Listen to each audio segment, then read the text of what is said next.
नमस्कार दोस्तों, स्वागत है आप लोगों का एक बार फिर से हमारे YouTube चैनल पे। और आज मैं आप लोगों को एक ऐसी कहानी सुनाने वाला हूं जिसे सुनकर आपके भी रोंगटे खड़े हो जाएंगे। तो चलिए बिना देर किए कहानी को शुरू करते हैं। मेरा नाम अनीश है और ये बात बहुत पुरानी है। मैं उस वक्त 21 साल का था। मुझे नौकरी की बहुत जरूरत थी। मैं ज्यादा पढ़ा लिखा नहीं था और ऊपर से मेरा चेहरा भी आधा जला हुआ था और इसी वजह से मुझे कोई छोटा मोटा काम भी नहीं मिल पा रहा था। बचपन में हमारे घर में आग लगी थी और उसी आग में मेरा आधा चेहरा झुलस गया था। बड़ी ही कोशिश के बाद मुझे एक कब्रिस्तान में वॉचमैन की नौकरी मिल गई। 7,000 तनख्वाह थी मेरी और काम था कब्रिस्तान की देखरेख करना। कब्रिस्तान के मेन गेट के पास ही एक सर्वेंट क्वार्टर था और उसी में मैं रहता था। मैं अकेला ही रहता था। बस एक सड़क का कुत्ता था जिसे मैं कुछ बचा खुचा खाना दे दिया करता था, तो वो मेरे दरवाजे के बाहर ही सोया रहता। अगर वो कुत्ता कब्रिस्तान में कोई आहट को सुनता तो वो भौंकने लगता था, जिस वजह से मेरा काम आसान हो गया था। उसकी वजह से मुझे निगरानी रखने की जरूरत नहीं पड़ती थी। शहर में अगर किसी की मौत हो जाती तो मेरी अच्छी कमाई हो जाती थी, क्योंकि मुझे कब्र खोदने के भी पैसे मिलते थे। मेरा गुजारा सही चल रहा था, मगर एक रात मेरे साथ एक बेहद ही भयानक घटना घटी। एक दिन एक मुर्दे को उस कब्रिस्तान में लाया गया। वो मुर्दा एक औरत का था, एक बूढ़ी औरत का। उसके साथ ज्यादा लोग नहीं थे, गिनती के 8 लोग ही थे, वो भी सभी आदमी। मैंने कब्र के लिए गड्ढा पहले से ही खोद के तैयार रखा हुआ था। उन 8 आदमियों में से एक आदमी ने दुआ पढ़ी और फिर उस ताबूत को गड्ढे में डालकर दफना दिया और फिर वो वहां से चले गए। उन 8 आदमियों के चेहरे में शोक के भाव बिल्कुल भी नहीं थे। यहां तक कि उन्होंने उस कब्र के ऊपर फूल, मोमबत्ती, अगरबत्ती कुछ नहीं जलाई। बस उस लाश को दफनाकर वहां से चले गए। उसी रात जब मैं अपने कमरे में सोया हुआ था, तभी दरवाजे पर लेटा हुआ कुत्ता भौंकने लगा। वो सामान्य ढंग से नहीं भौंक रहा था। ऐसा लग रहा था जैसे वो किसी के ऊपर भौंक रहा हो। मैंने दरवाजा खोल के बाहर निकला। मैंने टॉर्च की रोशनी कब्रिस्तान में चारों तरफ घुमाई, मगर मुझे कुछ दिखाई नहीं दिया। मैंने कुत्ते को चुप कराया और वापस कमरे में चला गया। मैं अभी अपने बिस्तर में लेटा ही था कि तभी मेरा कुत्ता रोता हुआ उस कब्रिस्तान से बाहर भाग गया। उसके जाने के बाद मैंने भी सोचा कि अच्छा ही है, अब मैं शांति से सो सकता हूं। मगर जैसे ही मैंने अपनी आंखें बंद करी, तभी मुझे दरवाजे के बाहर से किसी के रोने की आवाज आई। वो किसी औरत के रोने की आवाज थी। ऐसा लग रहा था मानो जैसे वो दरवाजे के एकदम पास खड़ी होकर रो रही हो। मैंने कमरे की लाइट जलाई और बाहर खड़ी उस औरत को आवाज दी, कौन है बाहर? मेरे ऐसा कहते ही बाहर से रोने की आवाजें आनी बंद हो गई। मैंने खिड़की से बाहर देखा। बाहर एक औरत मेरे कमरे से दूर जा रही थी। उसने सफेद साड़ी पहनी हुई थी और उसके सफेद बाल खुले हुए थे। उसकी चाल से लग रहा था कि वो कोई बूढ़ी औरत है। उसकी कमर टेढ़ी थी और वो अजीब ढंग से झुककर चल रही थी। अजीब बात थी, क्योंकि कब्रिस्तान के गेट में ताला लगा हुआ था और उसकी बाउंड्री भी काफी ऊंची थी। फिर ये औरत अंदर कैसे आ गई और ये कमरे के पास आकर क्यों रो रही थी? मैं दरवाजा खोल के बाहर निकला और मैंने उस औरत को आवाज दी। वो औरत चलते चलते रुक गई, मगर वो मेरी तरफ पलटी नहीं। मैं उसके करीब गया। मैंने उससे कहा, माता जी आप यहां कैसे आई? जाइए अपने घर जाइए, कल सुबह आइएगा। मगर वो औरत उसी तरह खामोश खड़ी रही। उसकी पीठ मेरी तरफ थी। उस रात से पहले मेरे साथ कभी कोई भूतिया घटना नहीं घटी थी और कब्रिस्तान में काम करते करते भूतों पर से मेरा विश्वास भी खत्म हो गया था। इसलिए वो औरत कोई भूत हो सकती है, ऐसा मुझे ख्याल भी नहीं आया। मैंने उसे फिर से आवाज दी, मगर वो बूढ़ी औरत खड़ी ही रही। मैं उस बूढ़ी औरत के कंधे पर हाथ रखने ही वाला था कि तभी मेरी नजर नीचे उसी कब्र की तरफ गई जिसमें आज दिन में एक डेड बॉडी दफनाई गई थी। वो कब्र अभी खुली हुई थी, उसके अंदर का ताबूत भी खुला हुआ था। तभी मेरे सामने खड़ी वो बूढ़ी औरत उस कब्र में उतरी और उसके ताबूत में जाकर लेट गई और फिर उस कब्र की मिट्टी अपने आप उसमें भरने लगी। मेरे देखते ही देखते वो कब्र पूरी तरह से भर गई। बस उसी वक्त मैं सीधा उस कब्रिस्तान के गेट की तरफ भागा और वहां से सीधा चर्च के बाहर जाकर बैठ गया। अगले दिन उस चर्च का केयर टेकर वहां आया और उसने मुझे चर्च के बाहर लेटा हुआ पाया। उसने मुझे जगाया और मुझसे पूछा कि मैं यहां क्या कर रहा हूं। तब मैंने उसे कब्रिस्तान में घटी घटना के बारे में बताया तो उसने मेरा यकीन नहीं किया, पर उसने मुझे उस बूढ़ी औरत की कहानी बताई। उसने बताया कि 1 महीना पहले उस बूढ़ी औरत के इकलौते बेटे की शादी हुई थी। कुछ दिन बाद उसका बेटा और बहू हनीमून मनाने चले गए। उन्होंने अपनी बूढ़ी मां को घर में ताला लगाकर बंद कर दिया। कुछ दिन तक तो बेचारी बूढ़ी औरत बचा खुचा खाती रही, लेकिन फिर जब खाने पीने का राशन खत्म हो गया तब वो बूढ़ी औरत भूखी रही और अपने बेटे का इंतजार करती रही। और फिर कुछ दिन बाद उसकी मौत हो गई। जब आस पड़ोस में सड़ने की बदबू आई तब पता चला कि बुढ़िया कई दिनों से घर के अंदर मरी पड़ी है। वो बेचारी किसी को मदद के लिए बुला भी नहीं सकती थी क्योंकि वो गूंगी थी। तब चर्च के कुछ आदमियों ने उसका फ्यूनरल किया। ये बात सुनकर मुझे भी उस बूढ़ी औरत के लिए दुख हुआ। मैं वापस कब्रिस्तान गया। मैं अपने साथ कुछ मोमबत्ती, अगरबत्ती और फूल लेकर आया और मैंने उसकी कब्र के ऊपर फूल चढ़ाए और मोमबत्ती अगरबत्ती जलाई और उसकी कब्र के पास एक पैकेट बिस्किट रखाया। अब तक मुझे समझ आ गया था कि कल रात वो मेरे दरवाजे पर आकर क्यों रो रही थी। शायद उसको कुछ खाने को चाहिए था।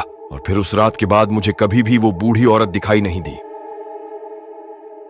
मेरा नाम अनूप है और आज मैं आपको अपनी जिंदगी का वो किस्सा सुनाने जा रहा हूं जिसे मैं आज भी याद करता हूं तो मेरा दिल दहल जाता है। इस कहानी की शुरुआत हुई थी आज से करीबन 3 साल पहले, जब मैं अपने किसी काम से लखनऊ गया था। वहां मैं 2 दिनों के लिए गया था। मैं अपने घर में सामान पैक कर ही रहा था कि तभी मेरी बीवी अनीता मेरे पास आई और मुझसे कहने लगी, क्या आपका वहां जाना जरूरी है? मैंने कहा, कुछ काम आ गया है तो मेरा वहां जाना बहुत जरूरी है। वैसे तो लखनऊ घूमने की जगह है, मैं तुम्हें भी साथ ले जाता, पर वहां पर मैं सिर्फ 2 दिनों के लिए ही जा रहा हूं। और हां, लखनऊ जाने का प्लान हम कभी दूसरी बार बनाएंगे जब हम दोनों वहां पर जाएंगे। यह कहकर मैंने अनीता को मनाया क्योंकि वो रूठ चुकी थी कि मुझे भी साथ चलना है। फिर मैं उसे मनाकर वहां से विदा हुआ। वहां से मैंने फ्लाइट पकड़ी और लखनऊ पहुंच गया।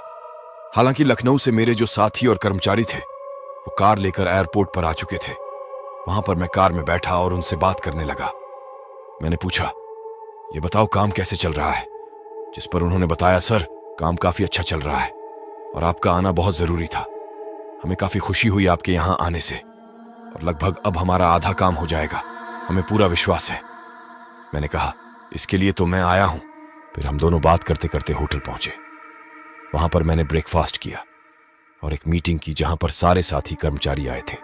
कुछ समस्याओं का समाधान किया और उसके बाद मैं वापस से होटल आने के लिए समय पूछ रहा था। बताओ, कुछ प्लान है? मैंने तो सारी बातें तुम लोगों को बता दी जिससे तुम लोगों को परेशानी ना हो और मुझे लगता है अब मुझे आने की जरूरत नहीं पड़ेगी, मैंने उसने कहा। जिस पर उन्होंने मुझसे कहा, जी सर, सारी बातें और टीम का मनमुटाव अब कम हो जाएगा। मैं तो कहूंगा कि आप आते रहा कीजिए। मैंने कहा, यह तो बहुत अच्छी बात है। और बातें करते करते हम होटल पहुंच गए। मैंने उससे पूछा, तुम अभी फ्री हो? क्योंकि मैं थोड़ी देर में एयरपोर्ट निकलने वाला हूं, मुझे अभी फ्लाइट पकड़नी है। तो उसने कहा, सर मुझे कुछ काम है। आप ऐसा करिए, आप कार लेकर चले जाइए, वहां पार्किंग में लगा दीजिएगा, मैं खुद आकर उसे ले जाऊंगा। मैंने कहा, ठीक है। फिर वो चला गया और मैंने हल्का खाना खाया होटल में और फिर कार लेकर रवाना हो गया। मैं अभी थोड़ी दूर गया ही था कि रास्ते में कुछ जाम नजर आया। मैंने पूछताछ की तो पता चला कि रोड पर कुछ काम चल रहा है। फिर मैंने उसे बताया, देखो मुझे एयरपोर्ट जाना है, काफी अर्जेंट है, मैं कैसे जाऊं? उन्होंने मुझसे कहा, एक यहां से एक कच्चा रास्ता गुजरता है, वो वापस से आपको इसी सड़क पर मिला देगा। मैंने कहा, जी धन्यवाद। और फिर मैंने वो रास्ता पकड़ लिया। हालांकि वो रास्ता काफी उबड़ खाबड़ था, लेकिन मुझे अर्जेंट एयरपोर्ट तक जाना था, इसलिए मैं उस सड़क पर चल पड़ा। सड़क काफी सुनसान थी, दोनों तरफ जंगल थे।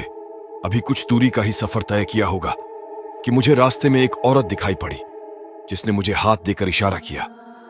मैंने सोचा हो सकता है इसे किसी मदद की जरूरत होगी, लेकिन मुझे काफी अर्जेंट एयरपोर्ट पहुंचना था। फिर मैंने सोचा हो सकता है कि ये किसी मुसीबत में होगी और वो रास्ता काफी सुनसान भी था, तो मैंने अपनी कार रोक दी। वो औरत एक कार के पास खड़ी थी और उसने मुझसे पूछा, क्या आप मेरी मदद कर सकते हैं? देखिए मैं काफी मुसीबत में फंस चुकी हूं, मेरी कार खराब हो चुकी है और आगे कुछ दूरी पर मेरा घर है, वहां पर मुझे जाना है, प्लीज मेरी मदद कर दीजिए। उस औरत की इस बात में मैंने कहा, ठीक है, कोई बात नहीं।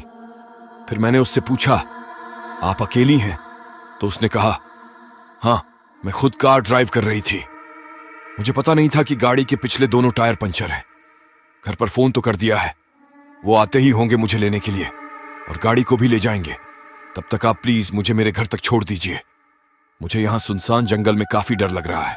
जिस पर मैंने कहा, ठीक है, आप बेफिक्र रहिए, मेरी गाड़ी में बैठ जाइए। और वो मेरे साथ गाड़ी में बैठ गई। मैंने पूछा, आपका नाम क्या है? उसने कहा, मेरा नाम भूमि है। फिर मैंने उससे पूछा, वैसे कहाँ रहती है आप? तो उसने कहा, यही पास में मेरा एक महल है, मैं वहीं रहती हूं। मैंने कहा, महल क्या बात है, वैसे आपको गाड़ी चलाने से पहले चेक कर लेना चाहिए था। वो तो मैं आ गया, नहीं तो ऐसी जगहों पर कौन आता होगा? काफी सुनसान सड़क है, आप अकेली थी, आप समझ सकती हैं। उसने कहा, जी बहुत बहुत धन्यवाद, आपने मेरी मदद की। वैसे वो काफी खूबसूरत थी, पता नहीं कैसे, लेकिन वो मुझे अपनी तरफ आकर्षित कर रही थी। ऐसा लग रहा था जैसे मैं सम्मोहित हो रहा था। कुछ दूर चलने के बाद वो मुझसे काफी मीठी मीठी बातें करने लगी। ऐसा लग रहा था जैसे वो मुझे पूरी तरह से सम्मोहित कर चुकी है। और कुछ देर आगे चलने के बाद उसने मुझसे कहा, पास में ही गाड़ी लगा दीजिए, मेरा महल आ चुका है। मैंने सामने देखा तो वाकई में वहां एक महल मौजूद था और वहां पर लाइट की रोशनी भी आ रही थी। उसने मुझसे कहा कि आप भी मेरे साथ चलिए। मैं चाहकर भी पता नहीं उसे मना नहीं कर पाया। मुझे कुछ भी नहीं पता चल रहा था। मैं गाड़ी से बाहर निकला और उसके साथ चल दिया। आगे आगे वो और पीछे पीछे मैं चल रहा था। मैं बस चला जा रहा था और तभी किसी ने मुझे टोका। उसके टोकने से मुझे ऐसा लगा जैसे किसी ने मुझे बड़ी ही गहरी नींद से जगा दिया हो। मैं एकदम से चौंक गया। देखा तो सामने कुछ नहीं था, बस एक बाबा जी थे जिन्होंने मुझे गहरी नींद से जगा दिया था।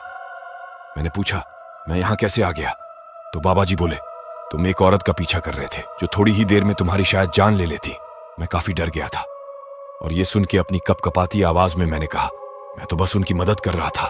वो मुझे बोली, उसकी गाड़ी खराब हो चुकी है और यहाँ कोई महल है जहां उसने मुझे पहुंचाने के लिए बोला था, पर मैं यहां कैसे आ गया और वो कहां है? तब बाबा जी बोले, देखो वो कोई औरत नहीं है बल्कि एक चुड़ैल है जो छलावा करके लोगों को इस सुनसान जंगल में मार डालती है। वो कार, वो महल, वो औरत, सब कुछ छलावा है और इस छलावा में तुम फंस चुके थे। शुक्र करो कि मेरी नजर तुम पर पड़ गई। मैं यही मंदिर में रहता हूं जहां पर मैं सोने के लिए जाता, तभी मेरी नजर तुम पर पड़ गई। खुशकिस्मत हो जो तुम जो बच गए, वरना कई लोग यहां पर अपनी जान गंवा चुके हैं। मैंने उन्हें डरते हुए कहा, आपकी वजह से मैं बच गया, आपका धन्यवाद। बाबा जी, उन्होंने कहा, ठीक है कोई बात नहीं, अब तुम्हें कहां जाना है? मैंने कहा, मुझे एयरपोर्ट जाना है। जिसके बाद मैंने बाबा जी से विदा लिया और कार में आया और सीधा एयरपोर्ट की तरफ निकल पड़ा। थोड़ी देर में एयरपोर्ट में पहुंच गया था और फ्लाइट के अंदर बैठा मैं यही सोच रहा था, आखिर वो क्या था? क्या सच में ऐसा कुछ होता है? ये छलावा क्या सच में होता है? पूरे सफर बस यही सोच रहा था। आपको क्या लगता है, क्या छलावा सच में होता है? कमेंट में जरूर से बताएं।